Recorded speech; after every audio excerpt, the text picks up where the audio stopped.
Les aléas du direct, la troisième partie avec deux nouveaux invités. Marco Foio est avec nous, le champion de pétanque, également chef d'entreprise. Et puis en face de moi également François Mottier, créateur de Life in Sport, le premier réseau social international dédié au sport. Je l'ai bien dit ?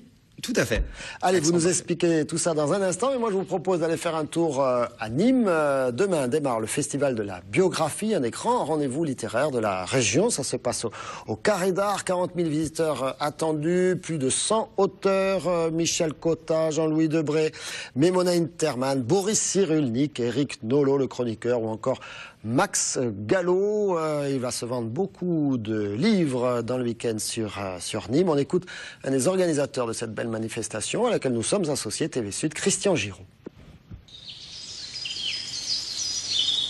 On voulait mettre en avant les grandes personnalités, les grands mouvements, les grandes histoires qui se sont passées tout au long du XXe siècle. Gandhi, Mandela et Luther King et d'autres gens, et puis d'autres qui ont fait plus de mal.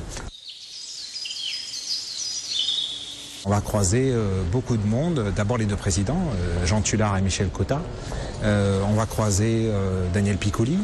On va croiser des gens comme Alain Vircondelet, Macha Merrill, Nicolas Rey qui revient avec son nouveau livre, qui est un fidèle de Nîmes. Donc voilà, aussi bien de la littérature, de l'histoire, du régionalisme, de la jeunesse, de la société, un peu tout le monde.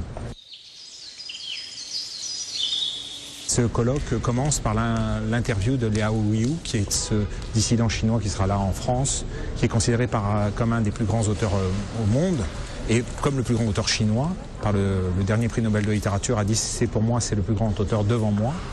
Et il vient s'exprimer, il vient raconter ses années d'enfer en Chine, il vient raconter ce qu'est la Chine, il vient raconter sa vision de la place Tiananmen. Donc c'est vraiment il faut venir l'écouter.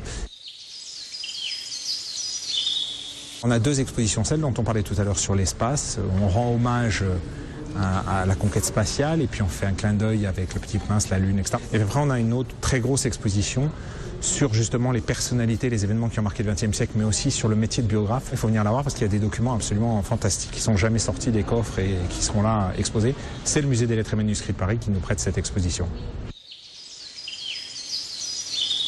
Je crois que la biographie, ça remet des racines à tout le monde parce que ça explique des choses parfois qui se sont passées avant pour des événements ou des biographies de personnalités et on peut à ce moment-là aussi se redécouvrir soi-même. Donc je pense que ça fait du bien aux gens dans ce monde tout le temps en permanence qui va de l'avant, d'avoir un petit peu une pause, mais sans être rétrograde. On est dans une pause qui permet de s'informer. Voilà, rendez-vous est pris, Festival de la biographie au Carré d'Art à Nîmes pendant ces 3 jours. Et le prix de la biographie décerné par Le Point a été attribué cette année à Franck Lestringant pour André Gide, l'inquiéteur. On parle de sport, Life in Sport. Allez, François Mottier, vous avez 50 mots pour nous expliquer votre concept. Mais Life in Sport, c'est parti d'une idée assez simple. C'est le fait qu'en effet sur Facebook et Twitter on avait des réseaux sociaux extrêmement généralistes, horizontaux, qui traitaient un peu de tous les thèmes, mais avec énormément de soucis de confidentialité, de partage de contenu, de faux profils, notamment pour les sportifs. C'était une vraie problématique. Et donc on s'est dit qu'il y avait une vraie idée. Ça devient du professionnel, quoi. Hein. C'est géré par des spécialistes, des gens de communication. Exactement. Et finalement on s'est rendu compte, et il y a eu une vraie décrue de Facebook aux États-Unis. Moi j'ai étudié là-bas, donc j'ai pu voir ça. On s'est dit finalement qu'il y avait un domaine qui était finalement universel dans lequel il n'y avait pas d'outils dans ce domaine, c'était le sport. Et donc on s'est dit que finalement c'était intéressant de réunir tous les acteurs du sport à travers un réseau social où les gens puissent se connecter avec des vrais profils. Et Marco a été un des premiers en effet à adhérer à ce projet avec le team Sébastien Loeb, avec William Cambrai, avec plein de sportifs, et finalement à connecter avec les fans, avec une vraie communauté, des marques, des médias aussi. On pourrait imaginer TV Sud demain sur Life in Sport, il y a Be In Sport, il y a des chaînes comme ça.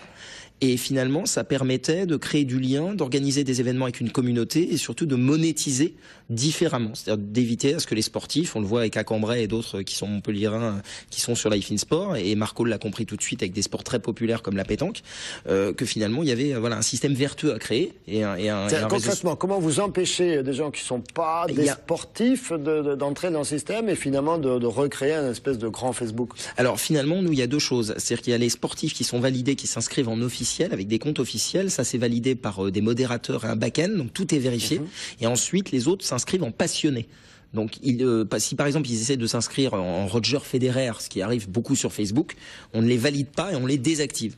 Donc voilà. Donc d'accord, parce qu'il y a beaucoup de Roger Federer sur Facebook, c'est ça? Je pense qu'il va y avoir quelques centaines ou quelques milliers. Sébastien Loeb aussi, avec qui on monte des projets en ce moment. Il y en a 760. Je suis pas assez féru de Facebook. Voilà, donc c'est une vraie problématique. Donc voilà. Puis après, il y avait l'aspect instantané. On a développé une appli iPhone. On s'était dit qu'il y avait vraiment ce domaine du sport universel.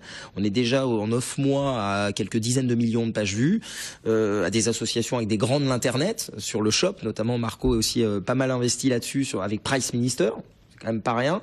Donc voilà, beaucoup de partenaires. Marco Foglio, qu'est-ce qui vous a plu? Qu'est-ce qui vous a dit, tiens, pourquoi Life in Sport? Pourquoi vous avez investi dans cette affaire ou vous êtes juste partenaire? Moi, en fin de compte, j'investis mon temps, mais vraiment parce que ça me plaît, parce que je suis quelqu'un qui est curieux. Et puis François, lorsqu'il m'a passé un petit coup de fil, il m'a expliqué.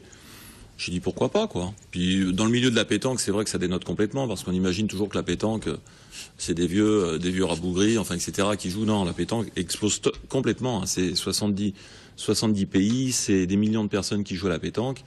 Donc pourquoi pas. Donc j'ai pensé à cette idée, et puis en quelque sorte, je me retrouve parrain sur toute la région, et on a la chance justement qu'à Montpellier. Le sport pétanque Montpellier, ça doit être le 2e ou 3e sport en termes de licence, ne serait-ce que sur la ville de Montpellier. Bon, pourtant, en termes de licenciés, hein, au-delà des passionnés qui peuvent taper la pétanque le week-end, au niveau il y a des gens qui sont licenciés. C'est énorme, c'est des milliers de personnes. Et donc du coup, ce public-là va être passionné, hein, dans votre terminologie Life in Sport, par la page Marco Foglio ou d'autres pages de champions de pétanque. Ce qui est étonnant aussi, c'est que sans se connaître, c'est ça qui m'a plu sur l'idée, c'est que ça me permet de communiquer aussi bien avec William Acambray, Lucas Ballot, Julien Dupuis qui est sur Paris, du Stade français, Camille Lacour, enfin d'autres grands champions de tous les sports, des champions olympiques qu'on ne peut pas toucher, quoi, quelque part. Et là, on se retrouve entre champions, entre guillemets, entre nous. Et on parle aussi bien de boules, d'athlétisme, de Muriel Urtis, une grande championne du sprint français. Enfin, il y a plein de gens comme ça. C'est assez sympa, quoi. François, votre parcours, vous, personnel, c'est... Moi, je suis fiscaliste de métier, donc c'est bien ça. On travaille un petit peu avec des sportifs, avec certains sportifs. Bon, je vais rester discret sur les clients, mais on travaille pas mal dans le sport. Et en fait, mon meilleur ami Pierre Roger, il va être content que je le cite, parce qu'il doit regarder, a fait 2 fois les Jeux Olympiques et on est issu d'une petite ville de la Sarthe qui s'appelle Le Lude. Et voilà, on a fait notre petit parcours et Pierre a été vice-champion d'Europe de natation plusieurs fois, s'est entraîné avec Philippe Lucas, avec Camille Lacour. J'en parlais tout à l'heure avec Marco. Donc c'est vraiment une histoire de parcours et voilà, il y a une histoire de potes, de rencontres derrière ça. Et en tout cas, c'est vrai qu'aujourd'hui, il y a un certain succès auprès des grands champions, des fans et des personnalités, parce que ce qu'on n'a pas dit, juste pour prendre 2 secondes, c'est qu'il y a aussi des personnalités du cinéma, fans de sport. On a Julien Courbet, le comédien que les gens connaissent. On a Yvan Calberac, réalisateur d'Irène. Donc on a des gens différents. Vous êtes installé, implanté à Montpellier? À Paris. On est à Paris. Moi, je suis venu exprès, justement, pour venir.